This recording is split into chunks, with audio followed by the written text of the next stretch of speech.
team, the talks will remain suspended. 2, the issue of opening the servers, cost of living, cessation of attacks on Jubilee and other political parties are not negotiable. 3, we recognize the resolutions of our affiliate party, Jubilee, reached at the party's Special National Delegates Convention, including the change of leadership, which must be taken as final. We demand that these resolutions be respected and enforced by the Office of the Registrar of Political Parties. 4, Kenya Kwanza must make no mistake that Azimio will do everything possible to protect its affiliate parties from these heinous attacks. We ask all Kenyans to join us in protecting multi-party democracy, for which many Kenyans lost their lives. 5, all Jubilee Party members of Parliament who have crossed the floor and joined Kenya Kwanza must go for by-elections. Those who hold their positions by virtue of their nomination by Azimio must have their nominations revoked. The Registrar of Political Parties, Mrs. Anne Deritu, must leave office in view of clear manifestations that she has been co-opted into partisan and illegal schemes by Kenya Kwanza to cripple instead of protecting political parties. Anne Deritu no longer enjoys the confidence of her clans, who are political parties, and whom by her mandate she is supposed to strengthen, not to weaken as she is doing. The meeting resolved and has given authority to our team in the bipartisan talks to issue a notice of dissolution of the talks in the event that Kenya Kwanza will not publicly accede to the interim measures within 6 days, in line with the provisions of the framework agreement. This notice ends on Tuesday next week. Thereafter, the Azimio coalition will communicate our next course of action at our PG next week on Tuesday. Thank you, ladies and gentlemen. Yes, then this Friday, the Azimio leadership has been invited by the leader of the Wiper Democratic Movement, His Excellency Stephen Kalonzo Musyoka, to a meeting in Yatta. So we will start on Friday in Ukambani, where we'll gather as the Azimio family, and we want to thank His Excellency for hosting us. Then on Tuesday again, we will meet and make a major statement. Thank you, ladies and gentlemen. Thank you. Well done.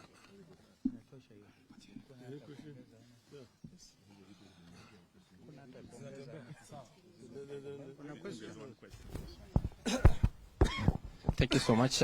Just 2 questions. Number 1, you're calling for the implementations of the resolutions of the NDC of the Jubilee Party, but the ORPP said yesterday that the NEC meeting that constituted the NDC was not proper because of quorum. So how will you ask for that?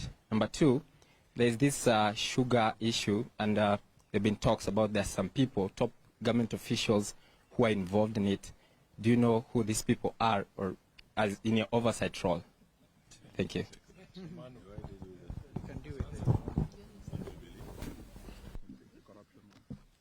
Thank you. I think it is important to let the public know that the special delegates, special national delegates conference that we had at Gong Race Course on Monday, the 22nd, was convened by the party leader, His Excellency Uhuru Muigai Kenyatta.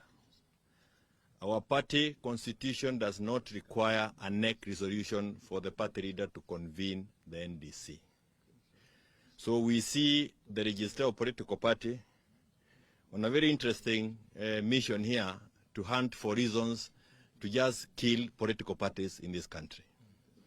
Clearly, we saw her backdating letters, issuing letters like the letters that she is trying to use to justify her cause are dated 19th. And when we asked her, she said she had delivered the letters through the email. And you can easily, you know when you want to lie, you need to do some homework.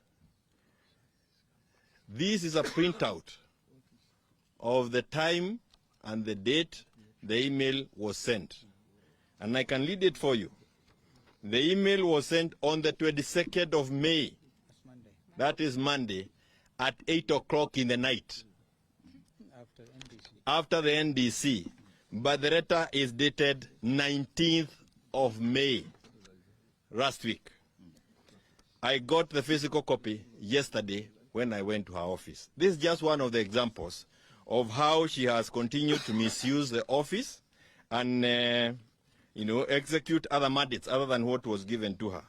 The letter that she is trying to quote was sent to her by Kanini Kegega.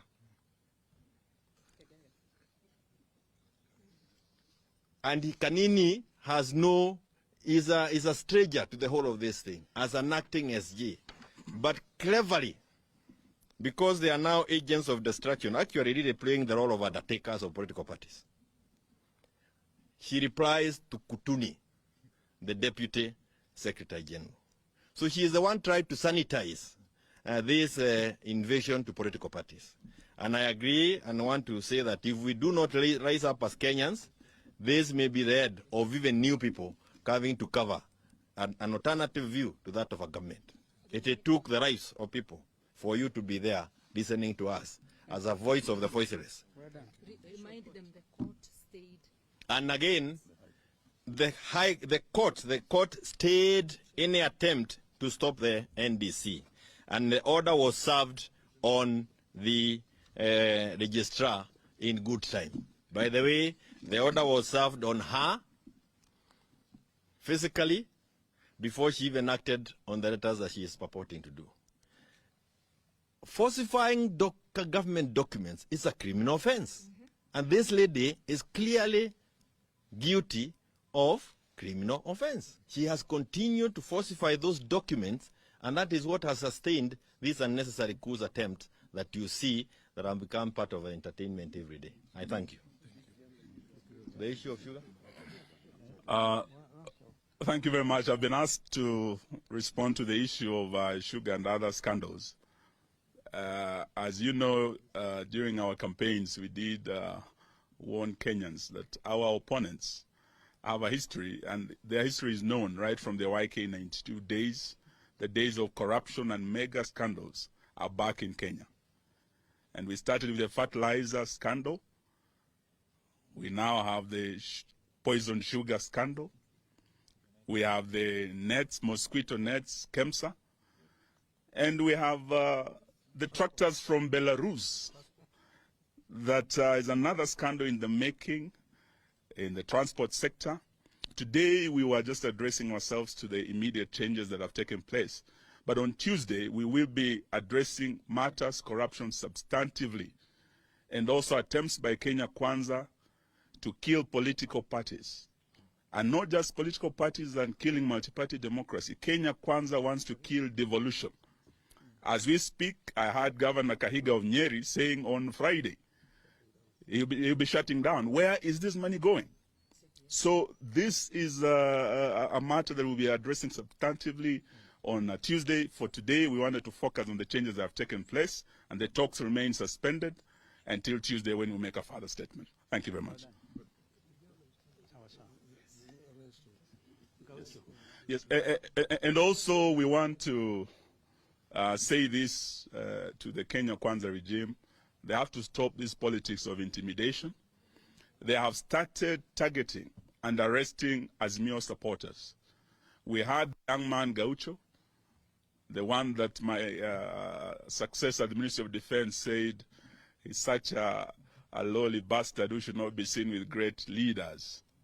And it was a shame for President Uhuru to work with a chokora like Gaucho. But these are the real hustlers who are taken for a ride by the hustlers in State House, who cannot now work with them.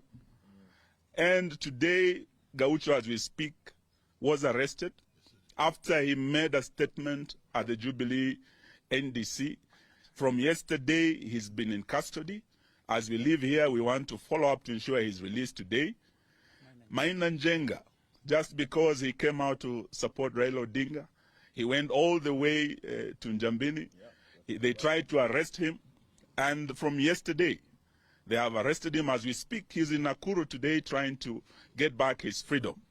We want to say no to intimidation and police harassment. They said they will not criminalize the justice criminal system. That's exactly what they're doing. And we want to urge our police to stop being misused by the Kenya Kwanza regime. Asanteni sana. Thank you.